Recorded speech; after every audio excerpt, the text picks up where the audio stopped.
On this edition of the podcast, we're joined by somebody I've much admired and whom I've talked with before, who I think is a very astute observer of what's happening in the Middle East, and more particularly in the country of her residence, namely Israel. Caroline Glick is an American by origin, indeed from the city of Chicago. But how many years is it now, Caroline, since you've made Aliyah, as they say? 23. You've been there for 23 years. And you've had many different editorial posts. What's your current position at the Jerusalem Post? You were once an editor. Are you now just a regular columnist or what? I'm the senior contributing editor. There we go. Of the Jerusalem Post. That sounds quite appropriate and appropriately honorific. Let me quote from one of your recent pieces, which are also many of them republished here by townhall.com. You say, and you wrote this on December 22nd last year, this week has been a big one for the anti-Israel movement. In the space of a few days, two quasi-academic organizations, the American Studies Association and the Native American and Indigenous Studies Association, have launched boycotts against Israeli universities. Their boycotts follow a similar one announced in April by the Asian Studies Association. These groups' actions have not taken place in isolation, though they are of a piece with ever-escalating acts of anti-Israel agitation in college campuses throughout the United States. I could read more. It's a fascinating piece, but it's available on the internet if you just go to the Washington Post, or I beg your pardon, the Jerusalem Post, or if you go directly to townhall.com. Or to CarolineGlick.com. Or CarolineGlick.com. Excellent. So, what are we to make of the left's alienation toward Israel? As you open this piece, you say the left had other concerns, but you end the first longish paragraph by saying, and in this decade, the main foreign policy issue that galvanizes the passions and energies of the committed American left is the movement to delegitimize Israel's right to exist. You think it's that bad? Oh, I'm quite certain that it's that bad. I mean, I went to college at Columbia University in the late 80s, early 90s, and then it was supporting the Sandinistas. That was all the rage, and it evoked the same kind of passion and enthusiasm as what we're seeing now, and we've been seeing for more than a decade, and it just keeps escalating on U.S. college campuses against Israel. And it's the same sort of people, but they are actually more powerful now because the faculty is much more outspoken in their hatred of Israel today than they were back in the 80s when I was there on the campuses. And it's really just,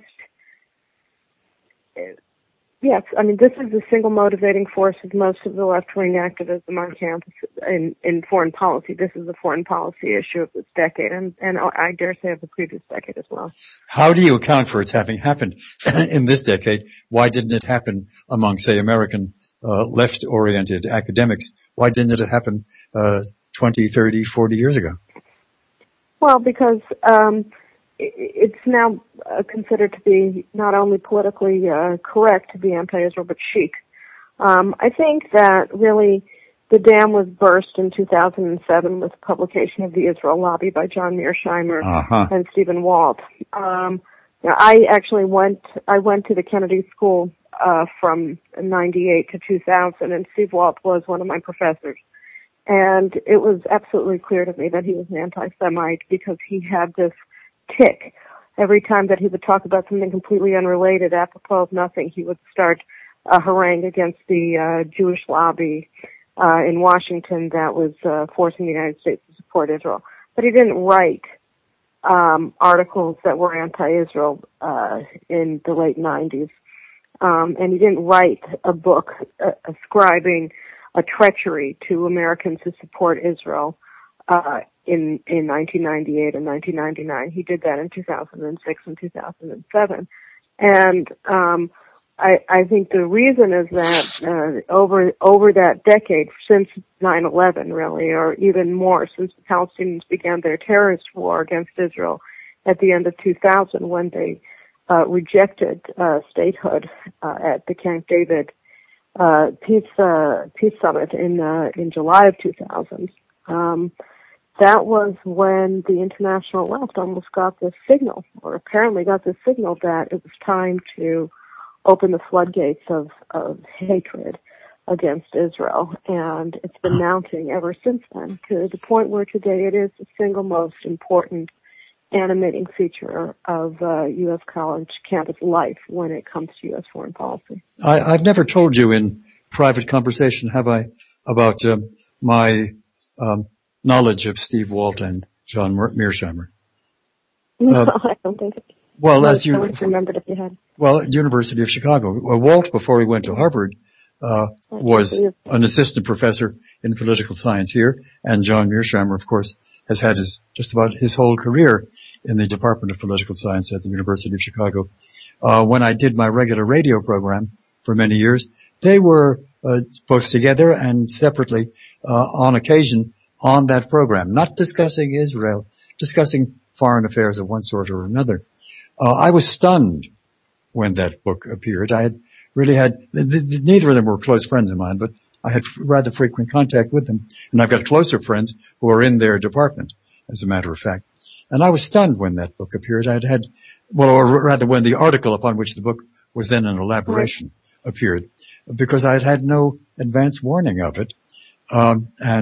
Since then, of course, I must confess quite directly, I never invited John Mearsheimer back on my radio program, nor have I had Steve Walt there. What's interesting about Mearsheimer as opposed to Walt, just if we're going to spend a second on it, is that he had an extraordinarily he had a highly esteemed reputation as a critical thinker in political science, and he's one of the leaders of the realist movement, or realism movement in contemporary. And there's nothing realist about his hatred of Israel, his virulent hatred of Israel, is completely out of whack with his entire realist theory of governance.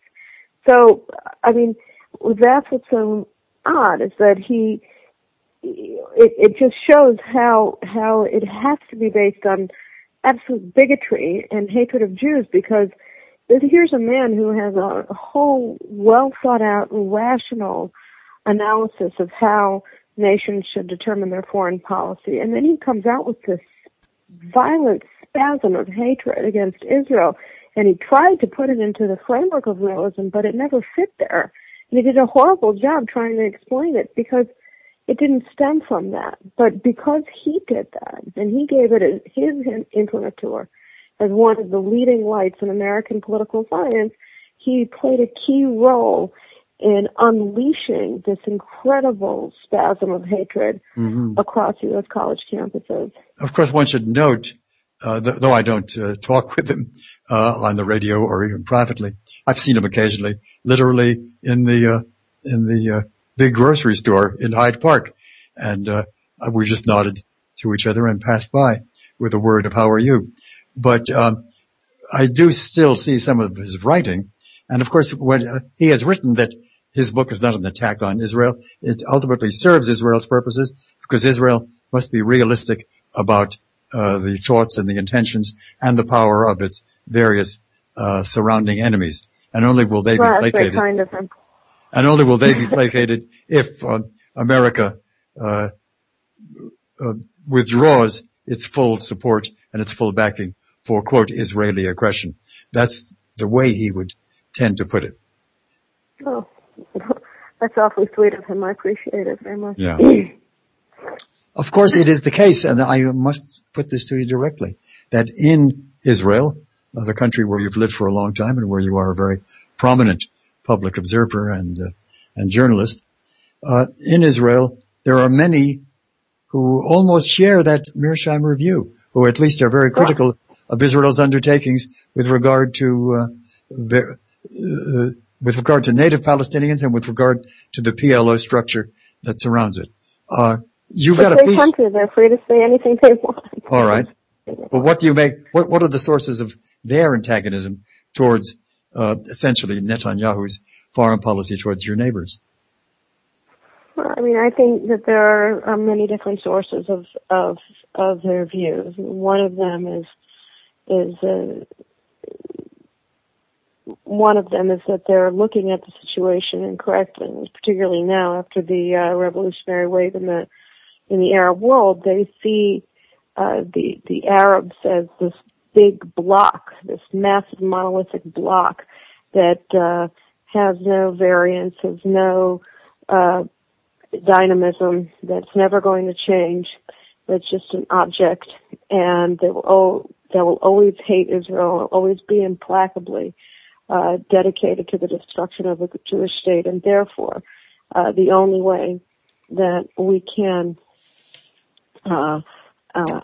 continue to live here and exist in this area is to try to reach an accommodation with them through peace, through Land for Peace, and specifically through the establishment of a PLO state.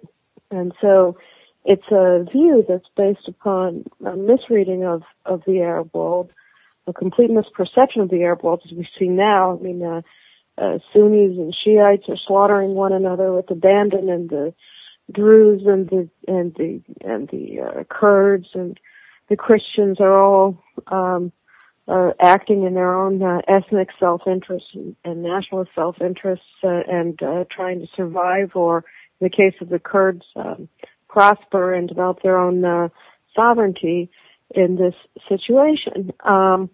But they don't see things that way. They see Arabs as people who are acted upon and not actors, and therefore everything that they do is going to be determined by Israel's actions. So on the one end, and so it's this feeling that we can only change them by essentially surrendering to what we claim their rights against us are. And if we discuss it amongst ourselves enough, we'll come to the conclusion that this is what they're going to be satisfied with. When, on the other hand, those who are implacably opposed to Israel's existence don't care what we do. They will continue to seek our destruction regardless of how large we are. So, I mean, I think that this is really very much a function of a sense of defeatism among Israelis. That we can't just make peace or weaken our enemies sufficiently so that they're not a threat to us, and therefore what we have to do is cut a deal with them. I think that mainly explains where the sense that Israel has to do it. And then overlaying that, you build a whole drama. And so if that's the concrete reason behind why people seek to reach an accommodation with the PLO and with others who seek to destroy Israel, then on top of that, they will overlay an entire ideology that's really based upon nothing but lies about some imaginary Israeli oppression of the Arabs of the land of Israel that has caused them unendurable suffering that is unparalleled in human history, except if it's compared to the Holocaust of European Jewry. And all of this is utter nonsense and complete fiction. But you sometimes need an ideology like that in order to push yourself to do something that's completely irrational. And that's basically what the whole accommodationist policy is. How does the Likud coalition government led by Netanyahu, how in fact do they respond and yield, if they yield at all, to that portion of Israeli public opinion? Are they as adamant as they were to defend their interests and to defend their sovereignty and the existence of the country, or are they seduced towards seeking an accommodation that their critics want, though they themselves don't believe it possible? Yeah, I'm not sure that Prime Minister Netanyahu is motivated specifically by an attempt to reach an accommodation with the Israeli left. I think that what he's trying to do desperately is to seek some sort of an accommodation with the Obama administration, which is radically opposed to a strong Israel. And a lot of the things that he's doing now that seem like they're geared towards accommodating the Israeli left are actually the Israeli leftists who are in his coalition, and some of them in very high positions, are there to accommodate President Obama. And so it looks like it's an attempt to accommodate the Israeli left, but really what it is an attempt to reach some sort of modus vivendi with the White House that doesn't require Israel to completely destroy itself. Caroline, a simple personal question, but it would be a matter of public record. Do you hold joint citizenship? Yes, I do. So you don't mind if I ask you then to evaluate the works and ways of the current American president, at least in this realm. You have just attributed to President Obama a negative attitude towards and negative intention towards Israel. On what do you base that? On everything that he's done to Israel since he's entered into office. Such as? Well, I mean, why don't we go away from the Palestinians for a second and go towards the Iranians? The biggest threat facing not only Israel but the Sunni Arab world today is the Iranian nuclear weapons program. Mm-hmm. And Obama is enabling it. And the deal that he cut with the Iranians, which hasn't even been implemented, but he's implementing it from his perspective in terms of loosening sanctions, while the Iranians are not implementing it at all, is a path, an unobstructed path to a nuclear arsenal for Tehran. And that is, an Iranian nuclear arsenal is about the most destabilizing and threatening new component to the Middle East reality, or the Middle East morass that anybody do you agree can that conjure up. Do you agree that if Iran does go forward and successfully produces some nuclear weapons, that just about all of their neighbors will do the same? Or try to? Yes, but I don't think that the nuclear arms race per se is the most problematic consequence of an Iranian the intention of the country, nuclear arsenal. Yeah. I think that it's not only that, but I think that what it enables the Iranians to do, even if they don't use the nuclear weapons against Israel or another actor, it's that their terrorist organizations will be operating under the Iranian nuclear umbrella, which will give them a sense of immunity from counterstrikes by the states that they're targeting, because leaders will be afraid that if they target Hezbollah in Lebanon, for instance, if Hezbollah, for instance, launches another war against Israel as they did in 2006, that if they counterstrike in Lebanon, then Iran will retaliate by attacking Israel with nuclear weapons. So that would give Hezbollah immunity to action, as well as Bashar Assad in Syria and other Iranian proxies throughout the world. So it changes everything. And here is Obama, who did nothing to prevent Iran from acquiring nuclear weapons for his first 5 years in office, and then he signed this deal with the Iranians that gives them that path, that unobstructed path to a nuclear arsenal. He is enabling their program, and he's doing it while trying to straitjacket Israel into preventing it, and prevent Israel from attacking and harming Iran's nuclear installation. So that was a supreme act of aggression against Israel. I mean, I actually don't like to put too fine a point on it, because I don't think that Americans understand at all just how threatening Iran's nuclear arsenal is for America, and how many options Iran already has developed for using its nuclear capability against the United States.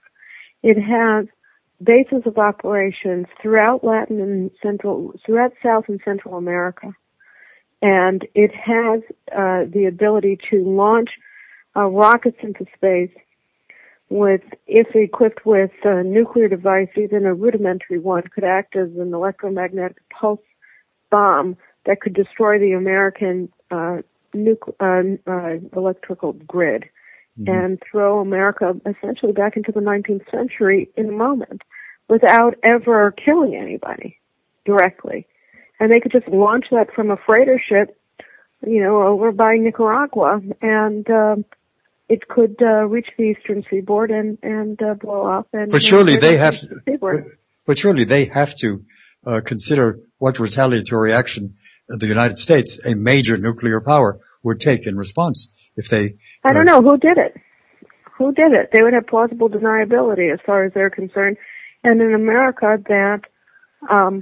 Is willing to allow Iran to acquire nuclear weapons is not a frightening America. Yeah.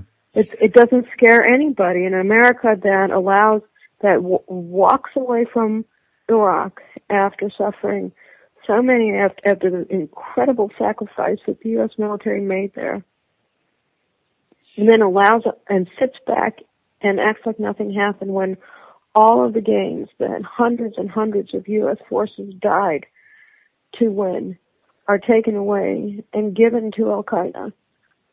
I mean, this is not an America that anybody is afraid of. Do you think the establishment of an Al-Qaeda... It invites aggression. It invites aggression against the United States. Obama's action invites aggression. We've just had Al-Qaeda declare itself to be running a new government or something called Al-Qaeda in Iraq and Syria.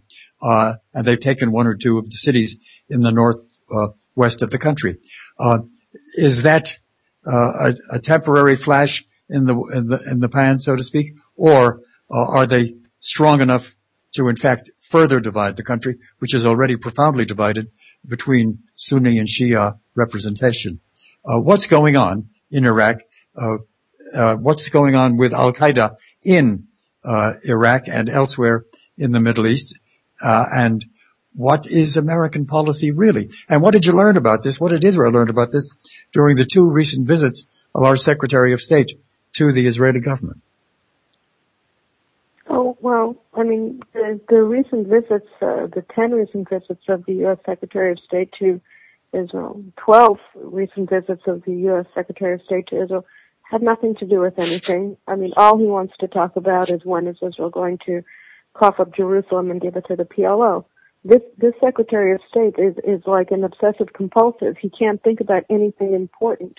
But is he can't think about is he anything acting just by actually important. But is he acting just for himself, or is he an instructed delegate, so to speak, of the president? No. They're of one mind.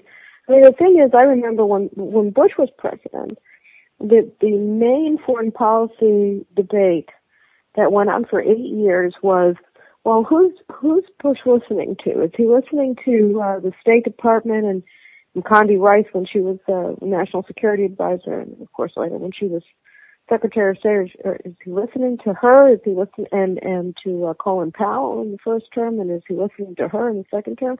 Or is he listening to Rumsfeld in the Department of Defense and Cheney in the Vice President's office? Who is he listening to? There were two warring factions in the Bush administration that were constantly struggling for primacy in U.S. foreign affairs. That is not the case in the Obama administration. The Obama administration, everybody is handpicked by Obama because they reflect his interests and his views. In his first term, he was stuck. He brought Hillary Clinton into state, although there wasn't very much distinction that I could see between the two of them on foreign policy at all. And he left Gates in because Gates was he seemed to be amenable to Obama in many of the things that he believed, particularly in the fact that he was deeply anti-Israel. He just put out this book where he talked about how terrible Obama was, but nothing like that exists in the second term. Nothing. Every single person who's in a serious position in Obama's administration, and not just in foreign policy, is a complete reflection of where he wants America to go.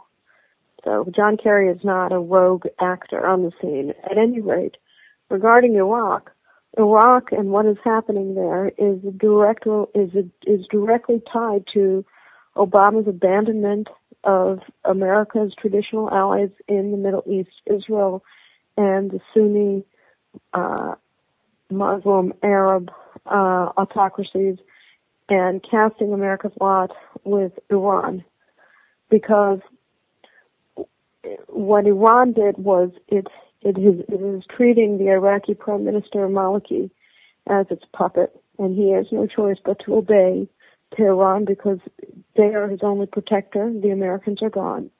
And he is coming down very, very hard on the Sunnis in Iraq, in all the areas that are in the north, in the west that are Sunni dominant. And that is an open invitation for Al-Qaeda to come in and refeed itself, because the Sunnis are realizing that they cannot consider themselves to be part of the new Iraq that is being led by the Shiites. They've been shut out of power. They become radicalized. Al-Qaeda comes in, and they have all the answers, and they can say, look, you've been betrayed by the Americans, and now you're being hosed by the Iranians. And so this is a direct consequence of Obama's foreign policy. What is the role of Saudi Arabia in this as it develops? Look, Saudi Arabia, as you well know, 15 out of 19 of the bombers on 9/11 were Saudis. Yes. The Saudis were financing, bankrolling Al-Qaeda.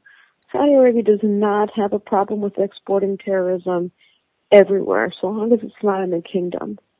I don't care if it's against America, if it's against Iraq, if it's against Israel, if it's against Tijuana. They don't care, so long as it's not against them. And Saudi Arabia has an interest in preventing Iran from becoming a regional power, penetrating the Arab world, which is why they will finance anybody in Syria or in Iraq that is going to push back the Shiites. They would go with less radical people if the Americans were doing that, but the Americans aren't doing anything. I think that's really what we're seeing in Syria. When the Americans were involved in trying to put together an opposition, they were putting together an opposition that was dominated by the Muslim Brotherhood, which is opposed to the Saudi royal family. And the counterweight that Saudi Arabia chose for that was Al-Qaeda. And instead of realizing, the Americans had their opportunity. At the outset of the Syrian civil war, you had a coalition of people of moderates who wanted democracy and wanted a federalized state. The post-Assad regime, they were coming to Washington, and nobody would meet with them. Caroline, Hillary Clinton met with them, but she refused to have any photographers there, and she made them leave through the back door. In this context, I wanted to ask you about a rumor or a news story about rumors a little while ago that Israeli Air Force people were in Saudi Arabia arranging for refueling operations or for basing operations looking towards an ultimate possible attack against the nuclear installations in Iran. Is that just totally fanciful, or did something like that happen? It's not totally fanciful, because the enemy of my enemy is my friend. Yes. Sometimes, no, I wouldn't say necessarily my friend, but he could be my collaborator for certain specific things that we both have a joint interest. Did such a mission in fact occur? Were there Israeli Air Force people down there consulting with the Saudis? I am not in a position to confirm or deny that. I don't know. What do you guess? What I do know is that I would guess that Israel has been actively seeking areas that they can base operations against Iran in. And I know that for the past 5 years, every single time that Israel has achieved such basing rights, the United States has leaked it to the media in order to prevent it from actually going forward. So the United States has been instrumental in preventing Israel from operating out of Azerbaijan, which is an anti-Iranian Shiite country. And the United States acted similarly in other countries, in Georgia. And these were leaks that were deeply, deeply devastating to Israel. And it was the United States that also leaked that story about Israeli operatives in Saudi Arabia. Yeah. And it's the United States that leaked the story about the Stuxnet computer virus that was taking over Iran's centrifuge network. And every major operation has been leaked to the media, not even leaked, just openly given to the media, most recently in the name of White House sources. by the administration to scuttle every single action that Israel has taken and is attempted to take to prevent Iran from acquiring nuclear weapons. The United States has been actively defending that. And it's very disturbing because, here's a country that has been trusted by its allies, not only Israel, with its deepest secrets. And the United States now has turned against all of its allies and is leaking all of the most secret information that they've acquired as a result of the trust that's been built up in a close relationship of allies over a period of decades. And just taking it and throwing it in the garbage, and in the meantime wasting inordinate amounts of time of the Israeli Prime Minister with nonsense about apartments in Jerusalem and about how to phrase a sentence in an agreement that will be signed by nobody ever. And the United States Kerry reportedly sat with Prime Minister Netanyahu for 12 hours in a stretch last week. That is insane for Netanyahu to spend 12 hours on anything other than planning to attack the Iranian nuclear installations is ridiculous. Listen, Caroline, I must ask you, time is short, and I know you've got other obligations, but we've got perhaps another 5 minutes. In that time, I simply want to put to you directly and with utter naivete the question of how do you account for this change in American policy towards Israel during the Obama administration? You seem to track it back to the man Obama. Why and how, and what's your explanation of why this turn has occurred? Well, I think that he wants to fundamentally transform the United States. And part of that transformation involves socializing the U.S. medical system. Yeah. Part of that transformation involves rejecting America's position as the sole global superpower and making American foreign policy subservient to the UN.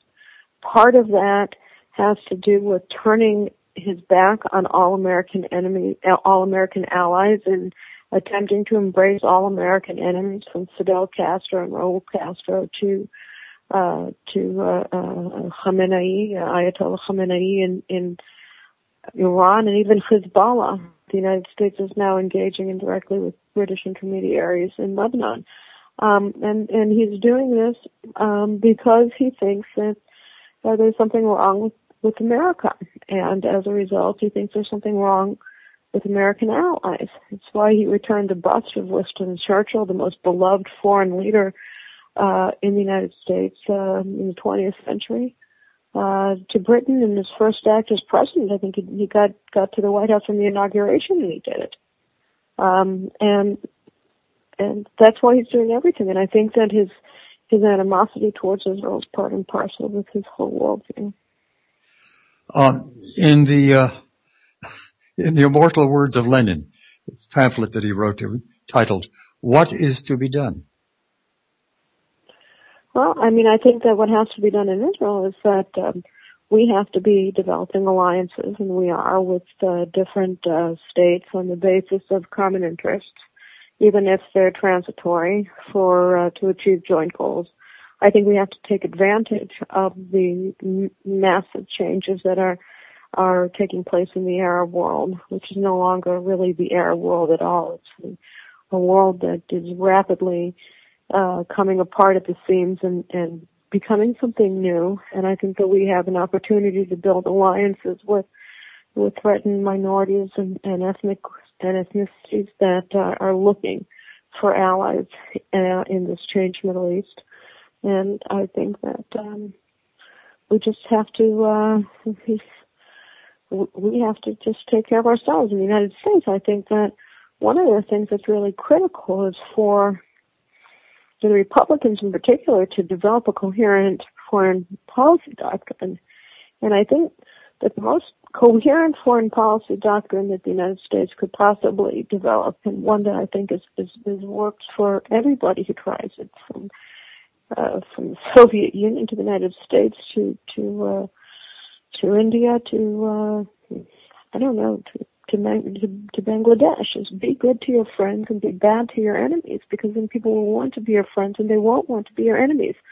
And I think that means strengthening allies like Israel and not trying to undercut them and second guess them. I think it means being bad to Iran, because Iran hates the United States, the regime does, and wants it to be destroyed. And I think that it means being bad to terrorist organizations and not trying to give them states.